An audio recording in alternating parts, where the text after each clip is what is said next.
Hi கள்ளிக்காட்டுகள் friends, எல்லோரும் எப்படி இருக்கீங்க? எல்லாருக்கும் ஒரு ஹாப்பியான வணக்கத்தை சொல்லிக்கிறேன். நம்ம சேனலில் இன்றைக்கி தக்காளி செடிக்கு எந்தெந்த பருவங்களில் உரம் தரணும், எந்த மாதிரி உரம் தரக்கூடாது, என்ன உரம் தரணும், இது எல்லாமே நீங்கள் தெரிஞ்சுக்க போகிறீங்க. தக்காளி செடிக்கு நாம் கொடுக்கக்கூடிய உரம் வந்துட்டு அந்த செடியுடைய வளர்ச்சியை தூண்டணும், பூச்சி தாக்குதல் இல்லாமல் தக்காளி செடியை பாதுகாக்கணும், அதே மாதிரி தேவையான சத்துக்களை கொடுத்து காய்களை திரட்சியாக வளர வைக்கணும். அந்த மாதிரி ஒரு உரம் தான் இன்றைக்கி நான் கொடுக்க போகிறேன். எப்படி கொடுக்க போகிறேன், எந்தெந்த நேரத்தில் கொடுக்க போகிறேன் வாங்க பார்க்கலாம். நான் என்கிட்ட இருக்கக்கூடிய மண்புழு உரத்தை தான் நான் எடுத்திருக்கேங்க. முதல்ல தக்காளி செடி சிறு செடியாக நாற்றிலிருந்து பிடுங்கி நட்டு இந்த மாதிரி வேர் பிடிச்ச பிறகு நம்ம கொடுக்கணும். ஏன்னா அந்த வேர் பிடிச்ச பிறகு இந்த பார்த்திங்களா வேப்ப முன்னாக்கு கொடுக்கும் பொழுது மேற்கொண்டு அந்த செடியில் பூச்சி தாக்குதல் இருக்காது. அதே மாதிரி சாம்பல் கொஞ்சம் சேர்த்துக்கிறேன். அதே மாதிரி மண்புழு உரம் எடுத்திருக்கு. நான் மண்புழு உரம், வேப்ப முன்னாக்கு, சாம்பல். வேப்ப முன்னாக்கு பூச்சி தாக்குதலை தடுக்கும், சாம்பல் தேவையான கால்சியம் சத்தை கொடுக்கும், மண்புழு உரம் அந்த செடி நல்லா ஊக்கமாக வளர ஆரம்பிக்கும். ஒரு செடி பூக்கும் தருணத்தில் வேர் கொடுக்கணும். அதே மாதிரி நாற்றாக இருந்து வேர் பிடிக்கும் தருணத்துலையும் நம்ம உரம் கொடுக்கணும். வளரும் பொழுதே செழிப்பாக வளர்ந்தால் தான் அந்த செடி ஆரோக்கியமாக காய்க்கும். மண்புழு உரம், வேப்ப முன்னாக்கு, அந்த சாம்பலை மிக்ஸ் பண்ணின பிறகு அந்த தக்காளி செடியினுடைய சுற்றிலும் இருக்கக்கூடிய இருக்குங்களா அந்த மண்ணை கொஞ்சம் மேலே வேரை நோக்கி அணைச்சிட்டு பள்ளம் உண்டாக்கி இந்த உரத்தை நீங்கள் 1 கப் அளவுக்கு கொடுக்கலாம். ஏன்னா தக்காளி செடி நிறைய காய்க்கும். அப்போ உரம் கொஞ்சம் அதிகமாகவே கொடுக்கணும்.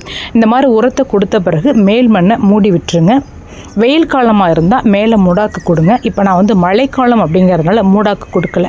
ஏன்னா மூடாக்கு தண்ணியை தேக்கி வச்சுது அப்படின்னா செடி அழுகிடும். இந்த மாதிரி உரம் கொடுத்தீங்க அப்படின்னா நிறைய காய்கள் வரும்.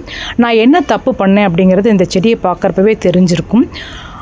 பூக்கும் தருணத்தில் மட்டும்தான் நான் உரம் கொடுத்தேன். அதனால் அதிக பிஞ்சுகள் இருந்தது, ஆனால் ஊறுவதற்கு வாய்ப்பு இல்லை.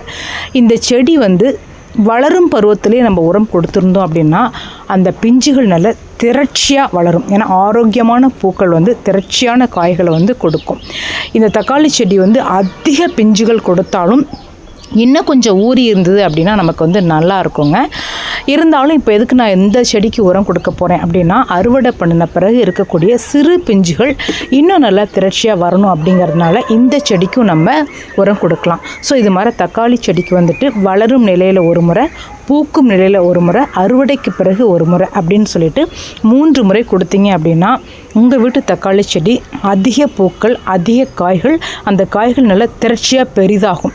இந்த மாதிரி சிறு பழங்கள் வர்றதுக்கு காரணம் நான் ஒரு பருவத்தில் உரம் கொடுக்க தவறிட்டேன். இனிமேல் அந்த தப்பை நான் பண்ண மாட்டேன், நீங்களும் பண்ணாதீங்க. 3 முறை தக்காளி செடிக்கு உரம் கொடுத்தீங்க அப்படின்னா உங்கள் வீட்டு தக்காளி செடி அதிக பூக்கள், அதிக காய்கள், திரட்சியான பழங்கள் கிடைக்குங்க. இந்த வீடியோ உங்களுக்கு பயனுள்ளதாக இருக்கும்னு நான் நினைக்கிறேன். என்னுடைய அனுபவத்தை உங்களோட நான் ஷேர் பண்ணியிருக்கேன். வீடியோ பிடிச்சிருக்கு அப்படின்னா குட்டியாக லைக் கொடுங்க. தொடர்ந்து வீடியோக்கள் பார்க்கணும் அப்படின்னு நினச்சிங்கன்னா மறக்காமல் சப்ஸ்கிரைப் பண்ணி பெல் பட்டனை கிளிக் பண்ணுங்கள்.